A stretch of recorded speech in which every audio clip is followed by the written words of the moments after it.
Be careful what you wish for. But again, I think we, as men, have to be leaders. We have to lead by example, with patience, with love. We have to make the home that paradise for our family, a place they enjoy being, not a place they want to escape from. And the woman, honestly, I think for the last decade, all the talk has been about men. Be better, be better, be better. And that's necessary. But if we neglect to also advise our sisters, who, if the Prophet ﷺ could command, and scholars are afraid to say this, but I'm not a scholar, I'm a lawyer, so I get away with it, all right?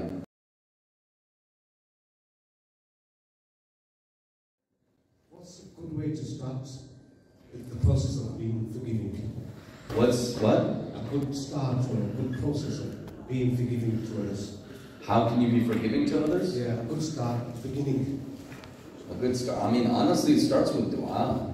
So it starts with dua, and just a stronger relationship with Allah and the Quran. The more you're reading the Quran, remembering Allah, you really pick up those prophetic qualities of wanting everyone to have the mercy of Allah subhanahu wa ta'ala, and then just a lot of dua, really. And look, I'll be honest, I think sometimes in life, if you look at the life of the Prophet ﷺ, when it came to his personal rights, really he wouldn't get angry. But when the rights of Allah are being trampled on, that's when you would really see his response. So even when it came to the people of Mecca, he forgave 99% of them who had wronged him, who had wronged his family, who had wronged his loved ones. But there were some people that had done so much damage to the ummah and the deen of Allah subhanahu wa ta'ala that he had them held accountable. So, but as a general rule, really just look within yourself. We would want Allah to forgive us, we have to forgive others. That's really as simple as it gets, in making dua. Remember, what do you get if a person is punished? Nothing.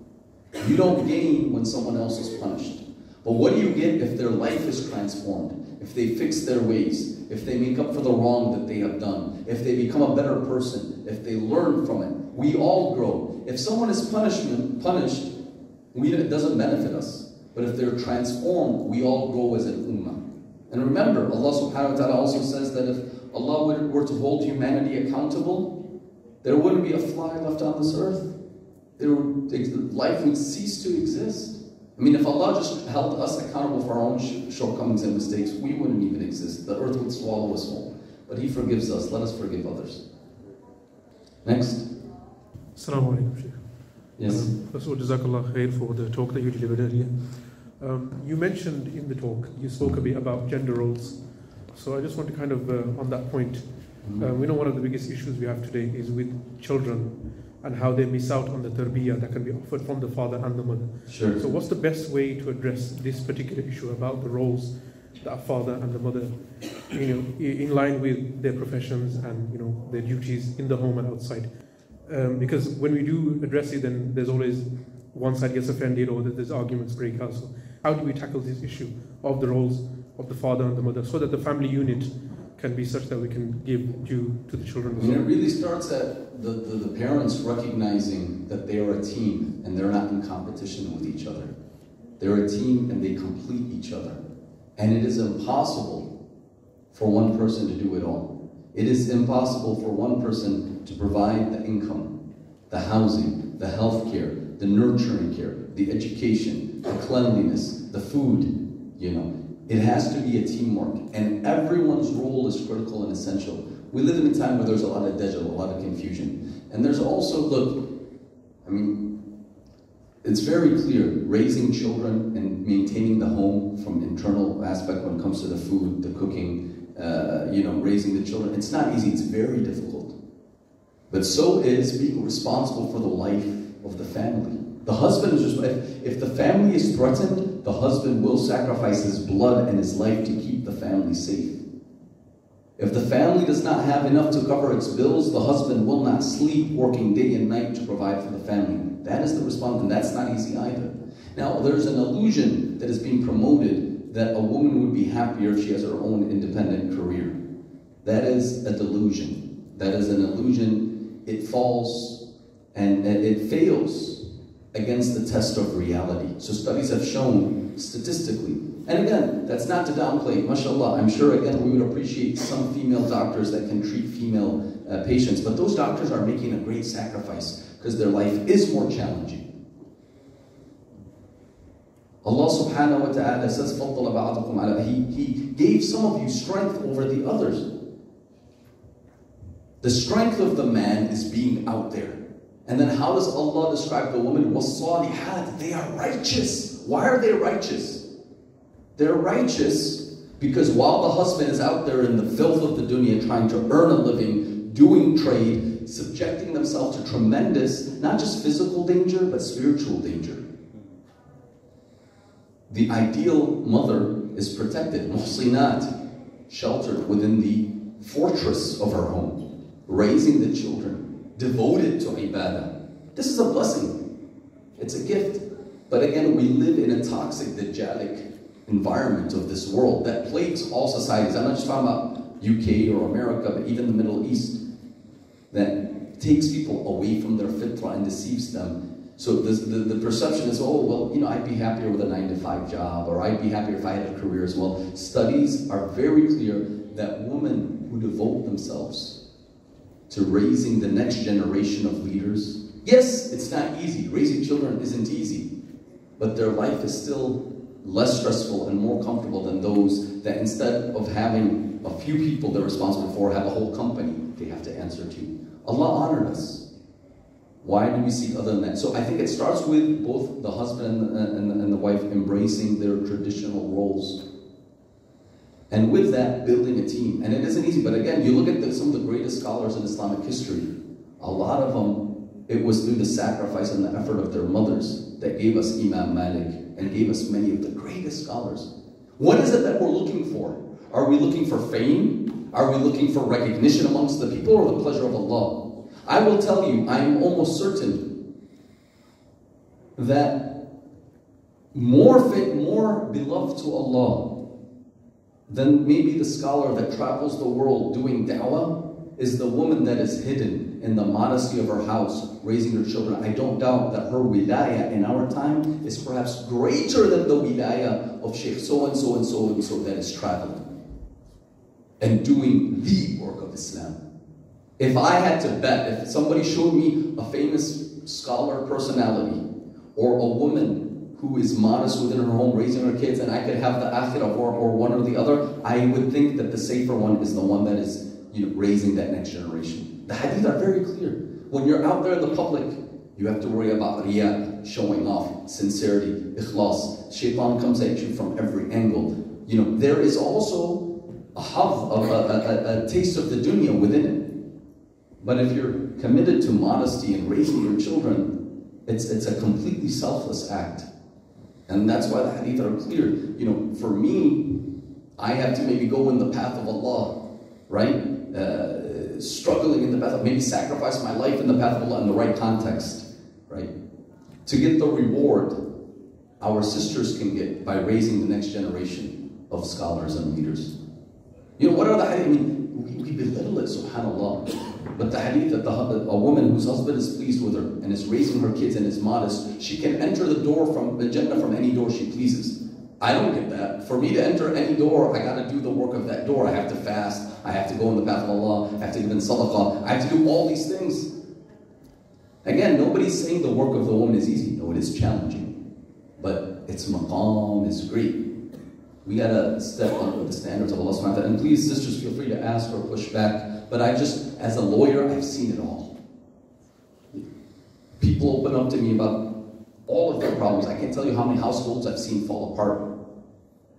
One of my cases I have the biggest issues with right now, subhanAllah, and they'll admit this, like I could almost, you guys don't know them, so I can mention it, otherwise, you know, I've never disclosed the confidentiality of my clients. One of the cases I have, I've been working on the longest, and alhamdulillah, so far we've been able to save the marriage. It's taken a lot of work.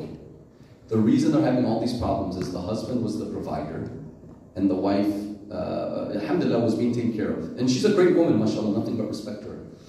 Allah blessed her. She opened up a business, started making millions of dollars, far wealthier than the husband. They will both admit that all of their problems comes from that. The dynamic now is shifted. The husband has become a house husband, and the wife has become the provider. But they haven't planned for it. There's ways to plan for it. There's ways to address it, and there's ways that keep it consistent within the Sharia. But they didn't plan with it, And that's becoming a tremendous, they missed the days before they were wealthy. And they had just a more traditional, normal dynamic. Be careful what you wish for. But again, I think we, as men, have to be leaders. We have to lead by example, with patience, with love. We have to make the home that paradise for our family, a place they enjoy being, not a place they want to escape from. And the woman, honestly, I think for the last decade, all the talk has been about men. Be better, be better, be better. And that's necessary. But if we neglect to also advise our sisters, who, if the Prophet ﷺ could command, and scholars are afraid to say this, but I'm not a scholar, I'm a lawyer, so I get away with it, all right? If the Prophet ﷺ could command anyone to bow to anyone, who would he command? He would command the wife to bow to the husband. We conveniently forget that when we're upset about this and that. Our families will be destroyed if we embrace the modern secular ideologies, and our children will pay the price. And I've seen this also. I mean, I get so many people. I mean, a brother wanted to divorce his wife. And what they have a 3-4-month-old son. I said, brother, your wife just held a child for 9 months. And now she has a 4-month-old child. She's breastfeeding. She's not sleeping. She has postpartum depression. You're going to abandon her in the most difficult time of her life because she's cranky and being disrespectful? Have some sabr. You can't just abandon your family at that time. But the same advice for the sisters. You know, if you're not happy with your husband because he's working a lot, and also, you know, it's crazy. You want time and money. You can't have both. It's not easy to support a family in our time. But if you're going to give up, you think the next person's going to be any better, you're just going to end up repeatedly divorced. You know, so avoid that. And the brothers, I'll be honest with you, they have an easier time getting married. A brother can get divorced and remarried and he'll be fine. But the sisters struggle. But let's have mercy on ourselves. Embrace our gender roles as defined by Rasulullah sallallahu alaihi wasallam. And build a healthy structure where the kids are the priority. When I deal with divorce cases, I tell my clients, whether they're the father or the mother, I don't care about you. I care about your kids. You're an adult, you're responsible. But your kids, if you go through an ugly divorce, they may leave Islam from witnessing your bad character. What are you doing to preserve the kids? See, we live in a time when people are not willing to sacrifice. My grandmother, may Allah preserve her husband died when she was very young. She got married at 15. To this day, she never remarried. And it's good to remarry, but there's also hadith that speak about a woman who sacrifices even marriage so she can raise the kids. And subhanAllah, constantly reading Quran and doing the ibadah, they don't make people like that nowadays. Nowadays, both for the men and the women, everyone just thinks of themselves. No, you know, don't sacrifice your freedom for your kids. Don't sacrifice your happiness for the kids. Choose you. Choose yourself. Nafs, nafs, nafs. And through that, we'll have a generation of children that will be cursing their parents on the day of judgment. Put your kids above yourself. Yes, that is the right thing. Anyone who tells you otherwise is misguiding you. That goes to the sisters and to the brothers.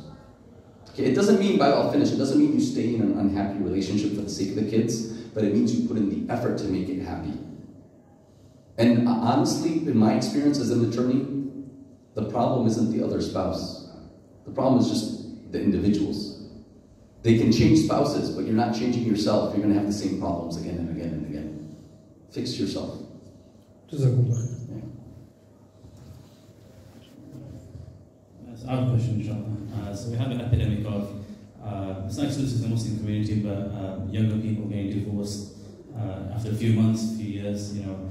Used to have forced marriages back in the day. The parents force, you know, their children to marry someone. It's turned on its head now, with the children actually forcing their parents for the child to get married to somebody else. But as a community, we can talk about the ills, but as a community, what can we do to preserve marriage? Like, if a person wants to get married to somebody else, not the right person, but that person leaves it, and he ends up in divorce. So we're having this problem.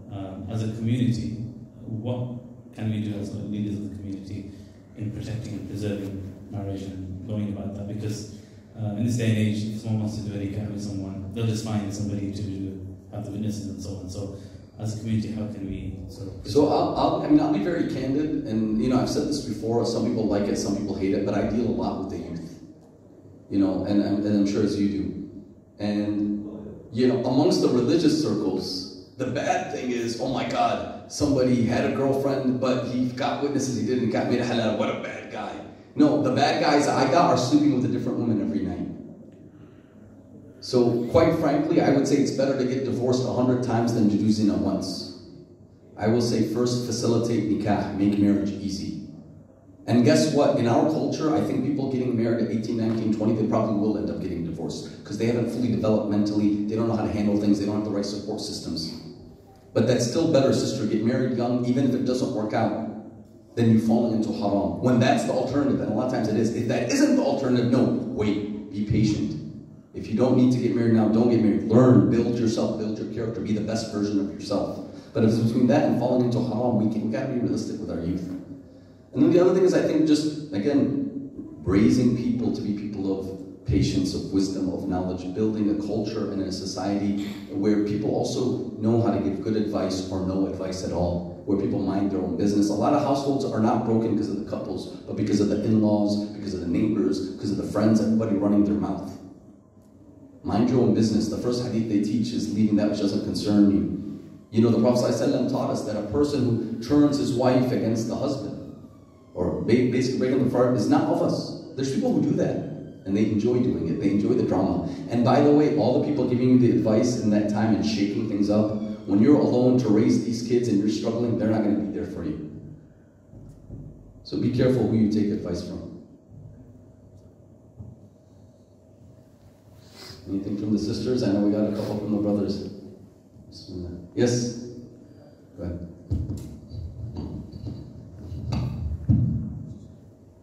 Assalamu alaikum. I just want to ask you a question. How nowadays, why like husbands get angry in the house, and and they don't know, especially in the Asian community, because I'm not from, I'm not Asian. So most of the husbands, because of their background, they grow up, they don't know how to deal with the woman. So like emotionally, so because I think their mom babysit them, so they don't know how to deal with the woman. Like they if she gives birth, they don't know how to to deal with her. If she's craving, they don't know how to, what she wants to eat, what she, I don't know, because I experienced that myself. So, and plus, his emotion, when they try to raise the child. So, let's say if I try to discipline my child, he try, his emotions, he say, no, leave it, that's my daughter, that's my baby, blah, blah, blah, blah, blah. So, me, I discipline him, he's spoiled. Me, I discipline him, he's spoiled. I don't know how I can solve this problem, and his mood swing as well, he got mood swing. So, I don't know if you try to Sure. I don't know if you heard earlier, we were talking about the importance of not acting on anger, right? And controlling anger. And even when it comes to discipline, whether someone is disciplining their children or even disciplining your spouse, the Quran talks about it. It doesn't speak about the wife disciplining the husband. It does speak about the husband disciplining the wife. This is a reality. It's the words of Allah. But again, it's not from a place of anger. It has to be from a place of wisdom. If it's coming from a place of anger, anger is fire. Fire burns. Fire is destructive. It will destroy.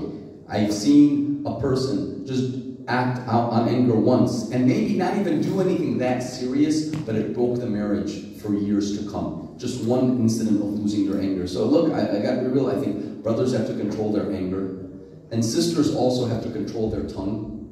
In my experience, the injustice of men is in their fist, and the injustice of women is in their tongue. And losing control of either one is destructive. And frankly, if the sisters could do with their fist what they're able to do with their tongue, they would. It's just that they don't have that ability. Both are wrong. And I'm not equating one with another. And we know the Prophet ﷺ never struck a woman. So that has to be absolutely clear. Point is, everyone needs to work on themselves. But I think, sister, in a case like you're talking about, I highly recommend therapy and counseling. It's very important couples invest in that. There's no shame in working with a professional, qualified scholar that teaches you how to fight. People don't know how to fight. They think fighting is shouting, is arguing. No, it's okay to disagree. There's a way to do it. There's a time and a place to bring up issues. I mean, I don't know why it seems to be a common theme. Trust me, and I've seen this. So, I mean, look, these are practical examples. If the kids are driving you nuts all day, and the husband hasn't seen his kids all day, and the minute he walks in the house and he's got the stress of all his responsibilities, if you're going to start talking about the issues of the kids, he's going to not handle it. You know, there's a time and a place. There's a mechanism of how to speak. I mean, in therapy they teach you when you want to speak about something that may make someone uncomfortable, don't just start it out. Definitely not when they walk in the house. Say, dear, there's something I'd like to discuss with you. Could you let me know when is a good time to have that conversation?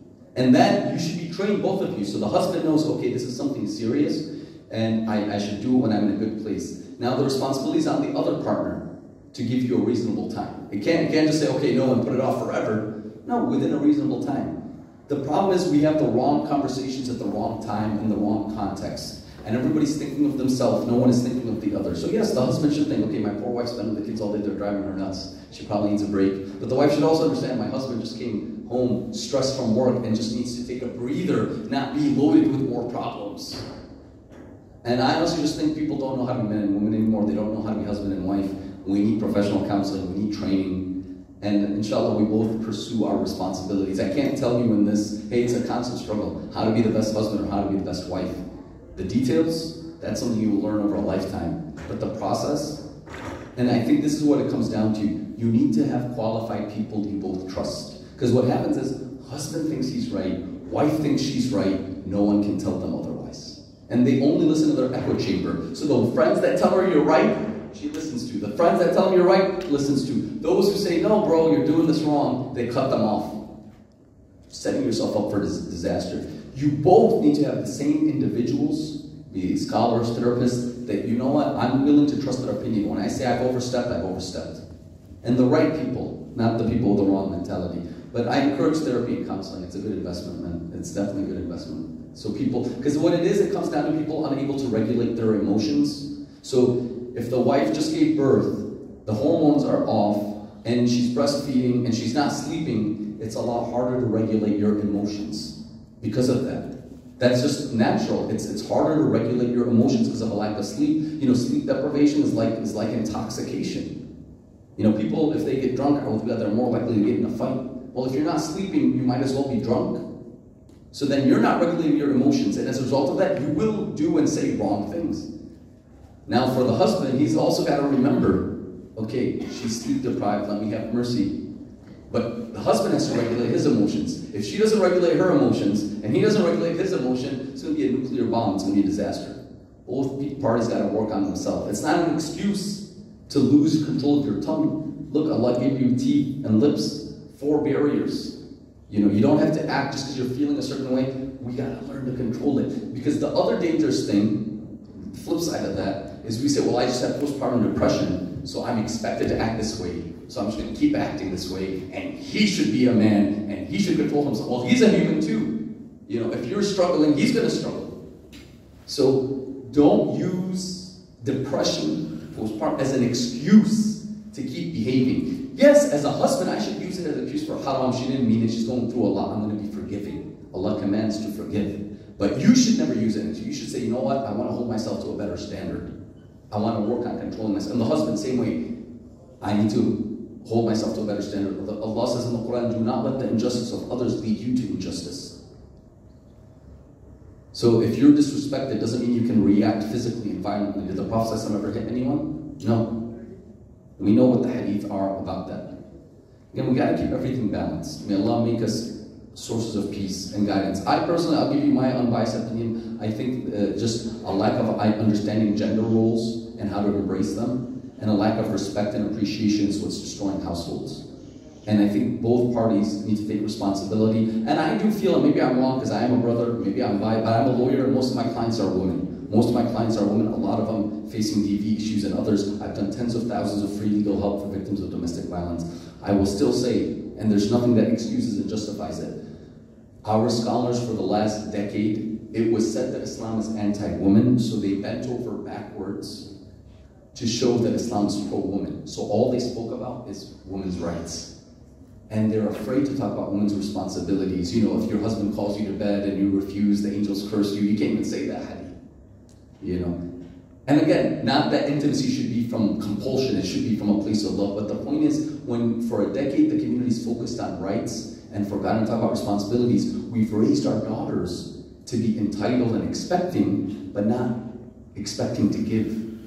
And my message is simple, for men and women. Don't ask what are you entitled to. Ask what are you obligated to. On the day of judgment, Allah's not going to ask you, were your rights fulfilled? No, He knows if your rights were not fulfilled, He's going to question those who didn't fulfill your rights. He's going to ask you, did you fulfill yours? And people wronging you is not an excuse for you to wrong them. The Prophet ﷺ, again, the Quran says, وَلَا يَجْرِمَنَّكُمْ, let not the oppression of others guide you to oppression. اعْدِلُوا أَقْرَبُ لِلتَّقْوَى, be just. The Prophet ﷺ said, don't be a people without a will of your own, saying if people do us good, we will do them good, and if people do us bad, we will do them bad. No, remember, a container only gives out what it contains. But my advice to everyone, be more forgiving and merciful, because I deal with a lot of divorces, and when people don't fix themselves, they're just going to repeat the same pattern. And it's time people grow up and stop. You know, the issue is, you can either be with an imperfect human, or you can be alone. Sometimes it's easier to be alone. Sometimes, but that's only in the short term. In the long term, it's much better to just invest and build that relationship for the sake of Allah. Any other questions from the sisters? Sheikh, what kind of pointers can you give towards controlling anger? I mean, the best advice is the prophetic advice, right? So he said, do not get angry, do not get angry, do not get angry. What are ways to calm yourself down? When you get angry, again, a great way is wudu. The Prophet ﷺ advised, when a person gets angry, go and do wudu. Wudu will calm you down. It will literally, because anger is fire, water puts out the fire. So wash, do it. If you're sitting, standing, if you're standing, lie down. But the best advice I have for both husbands and wives, because again, when you're living with people, they'll get you angry. You will never go wrong with walking away and stepping away. Even if it means leaving the house. It's not even a punishment. It's just for you to take a breather. And in my experience dealing with couples, when a party learns to walk away, say one spouse says disrespectful things, upsets the other spouse. If the other spouse reacts, it never ends. And then it just de-escalates into a worse problem. But if the spouse that was disrespected just walks away, the majority of time, and doesn't react, doesn't respond, the majority of the time the other says, yeah, I crossed the line. I shouldn't have done that. I'm sorry. And they learn. But if you react, they're going to say, yeah, maybe what I did was wrong, but you shouldn't have reacted. So the best advice, walk away. Just walk away. Do wudu. Calm down. Don't trust your feelings. Anger is like intoxication. Any idea you get while angry, do not act on it. Be a man. Wait till you calm down and think about it. Yeah, that was a bad idea. Good thing I didn't do that. I mean, I've seen it. We've seen it. A sister gets angry for no reason or misunderstanding, and then next thing she's online, you see it, tweeting her problems, so all of her friends can laugh at her for the rest of her life. And then they regret it. Oh, I was an idiot. I'm sorry. Well, what's I'm sorry going to do?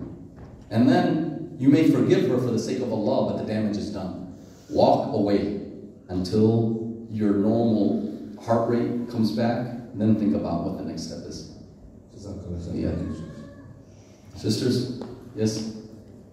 Go ahead.